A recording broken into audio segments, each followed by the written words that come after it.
चलिए, हम पढ़ा चुके थे कार्य और पढ़ाए थे कार्य का मात्रक। कार्य का मात्रक बताए थे कि कार्य का मात्रक जूल होता है, न्यूटन मीटर होता है, केजी मीटर स्क्वायर प्रति सेकंड स्क्वायर होता है। उसके बाद बताए थे कि अर्ग होता है और 1 जूल में कितना अर्ग होता है, 10 की पावर 7 अर्ग होता है, ये भी बता दिए थे। चलिए आगे देखते हैं।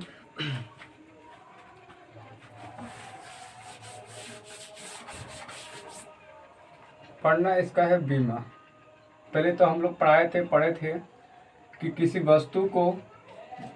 वस्तु ये हमारी वस्तु है और इस वस्तु पर जब F बल लगा देते हैं और ये वस्तु यहाँ से यहाँ तक क्या हो गई, विस्थापित हो गई। जब यहाँ से वस्तु यहाँ से यहाँ तक विस्थापित हो गई, इस दूरी तय कर दी, तब हमारा कार्य बराबर कितना होगा, तो लगाया गया बल और तय की गई विस्थापन के गुणनफल को हम लोग क्या कहते हैं, कार्य कहते हैं।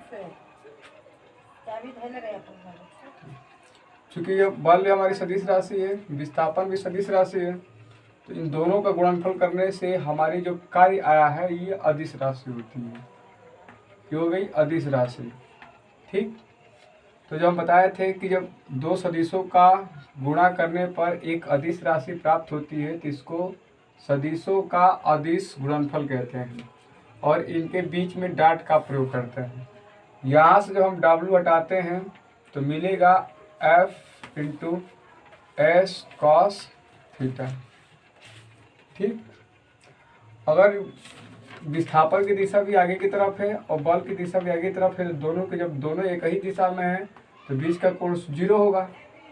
जब 0 होगा तो यदि थीटा बराबर रखेंगे कितना, 0 अंश। अब ये थीटा का मान इस पर हम पुट करेंगे तो W बराबर F इंटू एस कॉस 0 और cos 0 का मान जो होता है 1 होता है, तो 1 में F से गुणा करेंगे, Fs से गुणा करेंगे तो Fs ही आएगा। यहाँ तक कोई दिक्कत नहीं है, आगे बढ़ते हैं। ठीक, W बराबर फॉर्मूला आ गया F इंटू एस। अगर हम इसमें रखते हैं कि यदि F इजकल टू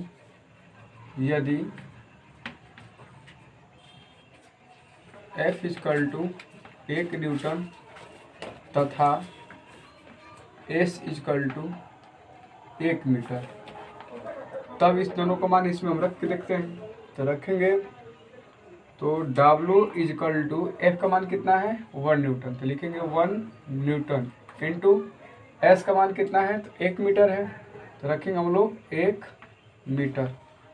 कोई दिक्कत नहीं है, आगे देखते हैं। 1 में 1 से गुणा करेंगे तो कितना हो जाएगा, 1 कम 1 ही होगा, तो W बराबर हो जाएगा 1 न्यूटन मीटर, 1 न्यूटन मीटर। और कल हम इसी को बताए थे कि 1 न्यूटन मीटर को क्या कहते हैं, जूल कहते हैं। तो कार्य का मात्रक हमारा एक आया था जूल। कार्य का मात्रक हमारा क्या होता है, यहाँ से कार्य बराबर आ गया 1 न्यूटन मीटर को हम लोग बोलेंगे 1 जूल। ठीक, कार्य का नया मात्रक आया था हमारा 1 जूल। कभी कभी एग्जाम में पूछ लेता है कि 1 जूल किसे कहते हैं। तो बताइए, हम वस्तु पर न्यूटन कितना लगाए हैं, कितना बल लगाए हैं, 1 न्यूटन का। इस वस्तु को हम लोग 1 न्यूटन का बल लगा दिए हैं और विस्थापन कितना तय किए हुआ है, 1 मीटर। जब हम इस पर 1 न्यूटन का बल लगाए हैं और वस्तु जो है 1 मीटर तक आगे विस्थापित हो गई है उसी की दिशा में, तब हम किया गया कार्य हमारा कितना होगा। तो वहाँ से जब हम इस 1 न्यूटन का मान रख दिए, 1 मीटर का मान रख दिए, हम लोगों ने सॉल्व किया तो आ गया 1 जूल। इसी को हम लोग 1 जूल कहते हैं। तो सीधा सीधी कोई पूछेगा कि बताइए 1 जूल किसे कहते हैं, तो कहेंगे यदि किसी वस्तु पर 1 न्यूटन का बल लगाने पर, यदि किसी वस्तु पर 1 न्यूटन का बल लगाने पर वस्तु 1 मीटर तक विस्थापित होती है। यहाँ बल लगा दिए 1 न्यूटन का, वस्तु 1 मीटर क्या हो गई, आगे चली गई। तो किसी वस्तु पर 1 न्यूटन का बल लगाने पर 1 मीटर तक विस्थापित हो जाती है, तो किया गया कार्य हमारा क्या कहलाता है, 1 जूल कहलाता है। आप समझा गए, क्या बोलेंगे, 1 जूल बोलते हैं।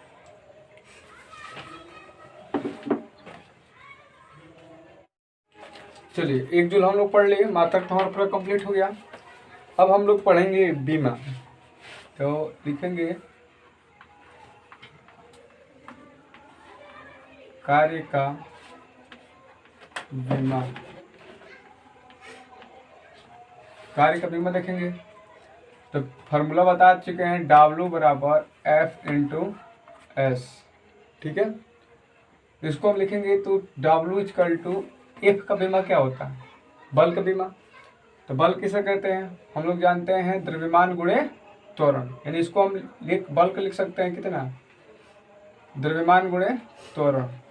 द्रव्यमान को हम लोग m से प्रदर्शित करेंगे और त्वरण को a से, और ये अपने जगह पर s है, कोई दिक्कत नहीं है। W बराबर m का द्रव्यमान, द्रव्यमान का जो बीमा होता है वो होता है कैपिटल M। ठीक, आगे जो a का बीमा होता है ये होता है LT minus two, LT minus two, और ये कितना है, तो फिर से दूरी है और दूरी का बीमा क्या होगा, लेंथ होगा, यानी कि L हो जाएगा। ये हमारी हो गई L।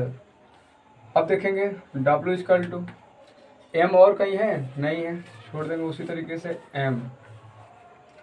L और कहीं कहीं है, तो यहाँ एक L है, एक यहाँ L है, दोनों गुणा में है, इसका भी पावर 1 है, इसका भी पावर 1 है। जब गुणा होगा तो बेस समान है तो घात जुट जाएगा, 1 और 2 कितना हो जाएगा, 1 कितना हो जाएगा 2, L पर कितना हो गया 2, और क्या बच गया T, तो T यहाँ बच गया T, और कहीं है नहीं, तो T के पावर कितना हो गया -2। तो ये कार्य की क्या हो गई, बीमा हो गई,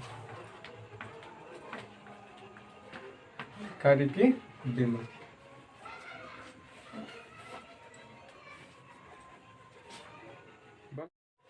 चलिए देखते हैं, अगर कोई वस्तु है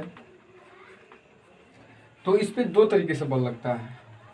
एक तो हमारा मन है कि अगर हम एक बार बल लगा दिए, 5 न्यूटन का हम लोग क्या कर दिए, इस वस्तु पर अगर बल लगा दिए, ठीक, तो ये हमेशा क्या होगा, 5 न्यूटन ही बल लगेगा, ना 5 से 4 होगा और ना ही 5 से 6 होगा, इसमें कोई परिवर्तित नहीं होगा, ये एकदम फिक्स है। इसलिए इस बल को क्या बोलते हैं, नियत बल, नियत बल कहते हैं। ठीक, और एक होता है अगर हमारे पास कोई वस्तु है और इस पर हम लोग बल लगाते हैं, ठीक, तो अगर हम किसी वस्तु को बल लगाते हैं तो हमारा जो बल का मान होता है वह नियत नहीं होता है, फिक्स नहीं होता है। 1 सेकेंड के लिए हम लोग 5 न्यूटन का बल लगाए, फिर अगला जब दूसरा सेकेंड हुआ तो हमारा बल कितना हो गया 6, फिर जब अगला हुआ तो कितना हो गया हमारा 7 न्यूटन का बल लग गया। ऐसे धीरे धीरे क्या करते हैं, बल बढ़ाते रहते हैं, या किसी को घटा भी सकते हैं, 4 न्यूटन का या फिर 3 न्यूटन का। इसका मान हमेशा क्या हो रहा है, परिवर्तित हो रहा है, चेंजिंग हो रहा है। जैसे अगर मान लीजिए स्कूटर, मान लीजिए मोटरसाइकिल हम चलाते हैं, तो उसको स्पीड बढ़ाने के लिए अगर स्टार्टिंग बाइक स्टार्ट करते हैं तो स्टार्टिंग में उसकी चाल बहुत धीरे होती है, और जैसे जैसे हमको तेज जाना होता है तो वैसे वैसे हम लोग गियर क्या करते हैं, एक्सीलेटर चापते रहते हैं। जब एक्सीलेटर लगाते रहेंगे तो धीरे धीरे उसकी स्पीड क्या होगी, बढ़ती रहेगी, यानी उसका चाल धीरे धीरे क्या हो रहा है, बदल रहा है, परिवर्तित हो रहा है। लेकिन एक क्या होता है कि मैक्सिमम अगर 60 पर या 40 पर जाकर हम लोग स्थिर हो जाते हैं, अब उससे आगे नहीं भगाते हैं। तो जब स्टार्टिंग में भगा रहे थे, चला रहे थे, तो वो हमारा क्या हो गया, परिवर्तित बल हो गया। और जब 70 या 60 पे जाने के बाद हमारा क्या होता है, क्लच पकड़ के उसे हम चलाते रहते हैं, कोई बढ़ाते नहीं है, तो वो हमारा हो गया नियत बल। तो बल दो तरीके से होता है, एक नियत बल होता है और दूसरा परिवर्तित बल। जब बल का मान हमेशा क्या होगा, चेंजिंग होता रहेगा, तो उसको बोलेंगे परिवर्तित बल, परिवर्तित बल बोलते हैं, परिवर्ती बल। और इसमें क्या होगा, जब बल का मान चेंजिंग नहीं होगा, एकदम फिक्स रहेगा, तो उसको बोलते हैं हम लोग नियत बल। इस तरीके से हमारे पास 2 बल हो गए, तो कार्य भी कितने होंगे, 2। पहले हम पढ़ेंगे नियत बल द्वारा, फिक्स बल द्वारा हम लोग पढ़ेंगे, बाद में एक बार हम देख भी लेंगे कि जब बल का मान नियत ना हो। अभी हम जो भी पढ़ेंगे, चलिए अब हम पढ़ेंगे, जब किसी वस्तु पर थीटा कोण से बल लगाया जाए,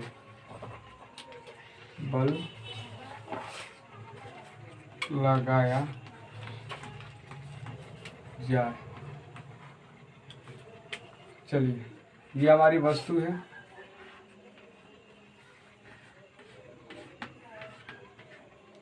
और ये इसके क्षैतिज तल से हम लोग थीटा कोण पर बल लगा रहे हैं। ये हमारी वस्तु है और वस्तु पर हम लोग थीटा कोण से बल लगा रहे हैं। तो जब बल लगाएंगे तब विस्थापन क्या होगा, इधर होगा। यहाँ से वस्तु कहाँ आ गई, यहाँ पे आ गई।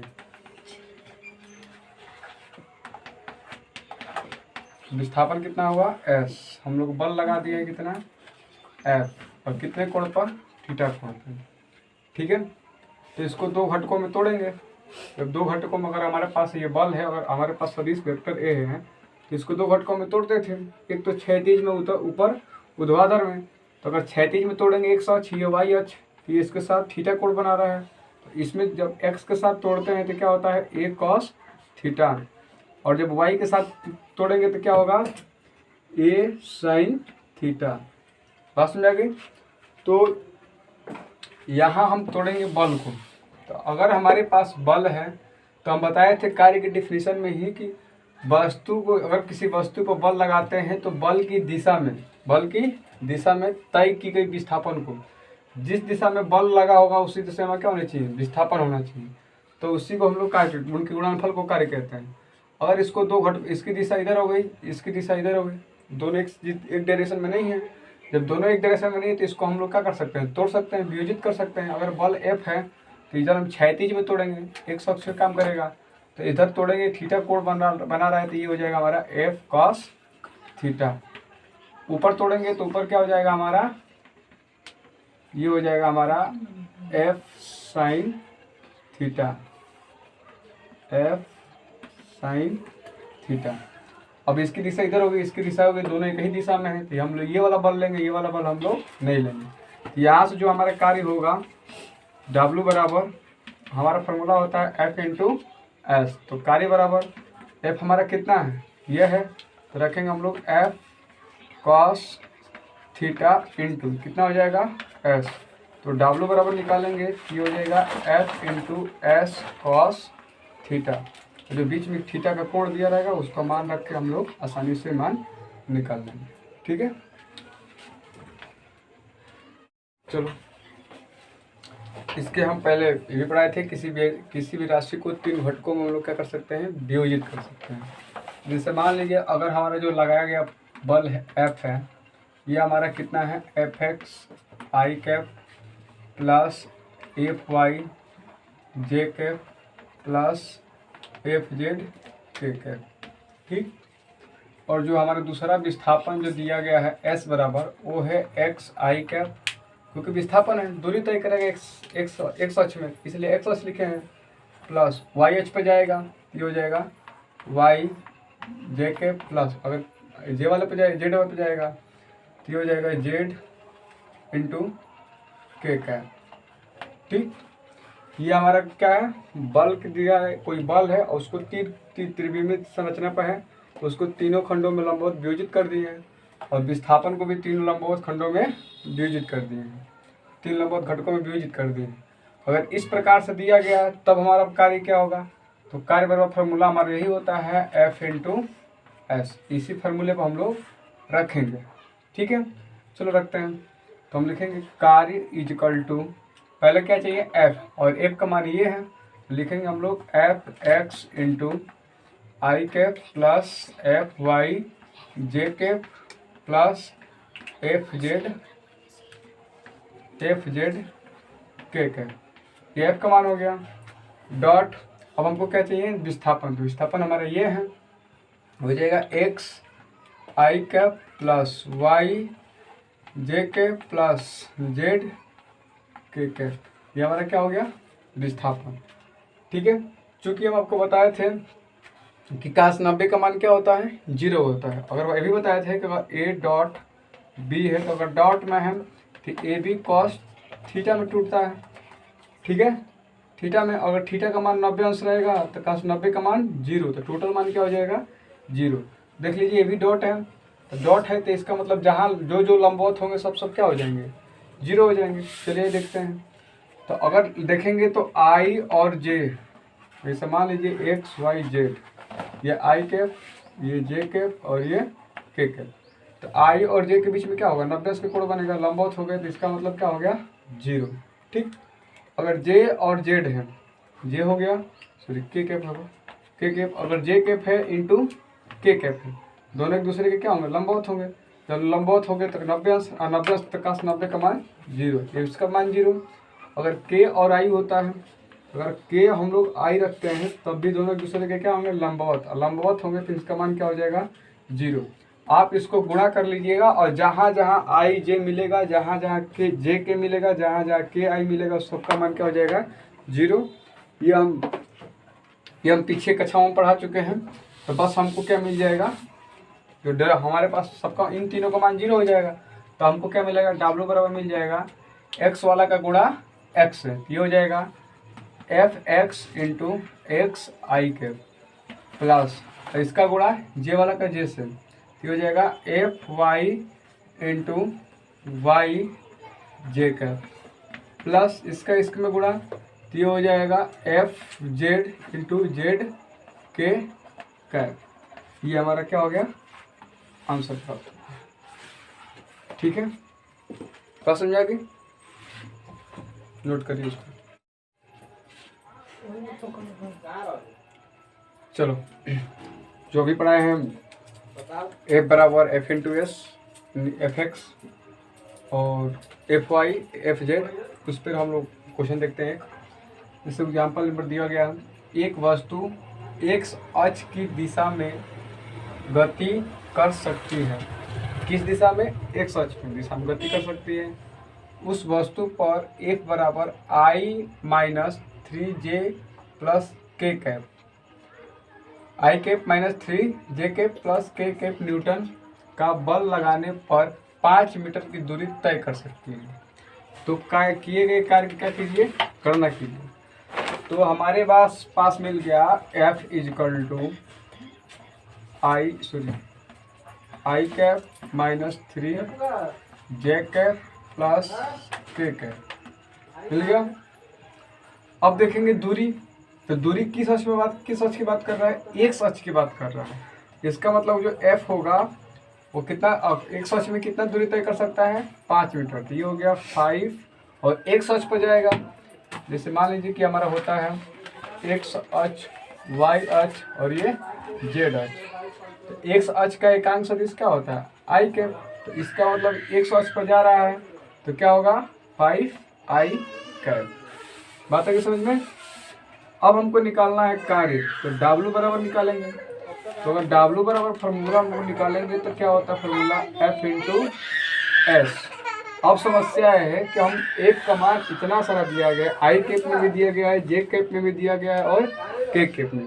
तो अभी हम बताए थे कि अगर मान लीजिए कि वेक्टर ए है, वेक्टर बी है, ठीक, और इन लोगों का गुणा करना है। जैसे मान लीजिए कि आ गया ए एक्स आई कैप, ये वाला का है, इसका ए का मान हमको दे दिया जैसे ए एक्स आई कैप और प्लस ए वाई जे कैप प्लस ए का मान ए जेड के कैप है, ठीक, और डॉट दिया है। और बी का मान लीजिए कि दे दिया आपका बी एक्स आई कैप प्लस बी वाई जे कैप प्लस बी जेड के कैप, इस तरीके से मान दे दिया है। और बीच में डॉट दिया है। जब डॉट दिया होता है तो इन लोगों का गुणा कैसे करते हैं, बस एक्स वाला का एक्स में, वाई वाला का एक्स वाई में और जेड वाले का जेड में गुणा कर लेते हैं, ठीक है। तो देखिए हम लोग, हमारे पास डॉट दिया, चूंकि ये अदिश राशि होती है, बीच में डॉट का प्रयोग होगा। जब डॉट का प्रयोग होगा तो हम लोग आई वाला का बस आई वाला से गुणा कर देंगे। तो कितना हो जाएगा 5 में, और इसमें गुणा करेंगे तो 5, इसका मान एक है तो 5 एकम 5। तो W बराबर कितना हो गया 5, और कार्य का मतलब क्या होता है जूल। ये हमारा आंसर आ गया, ठीक है। आगे देखेंगे हम लोग कल।